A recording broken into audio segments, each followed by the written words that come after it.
नमस्कार, मी सद्दाम सिंग मुल्ला. आपण पाहतात SM नेटवर्क पुस्तक पीपल मराठी. चला तर पाहूया आजची ठळक घडामोडी. इचलकरंजीत पानपट्टी बाहेर मारामारी, तिघावर गुन्हा दाखल. शाहू कॉर्नर परिसरात पानपट्टीजवळ उभ्या असलेल्या तरुणास दुसऱ्या सोबत का फिरतोस या कारणावरून शिवीगाळ करून लाथाबुक्क्यांनी मारहाण केली. तसेच दगड डोक्यात मारून दुखापत केल्याची धक्कादायक घटना मंगळवारी रात्री घडली.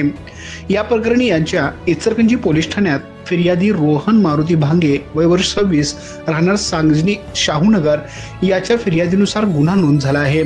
शाहू कॉर्नर येथील प्लेयर्स पान शॉप येथे फिर्यादी गेले असता आरोपी आदित्य आवळे राहणार कामगार चाळ व 2 अनोळखी इसमांनी त्याला अडवून शिवीगाळ केली. त्यानंतर तिघांनी मिळून लाथाबुक्क्यांनी मारहाण केली. यावेळी आदित्य आवळे याने दगड डोक्यात मारून गंभीर दुखापत केली. फिर्यादीच्या तक्रारीवरून पोलिसांनी गुन्हा दाखल केला असून तपास सहाय्यक फौजदार ननवरे करत आहेत. आमच्या प्रतिनिधीसह पाहत रहा.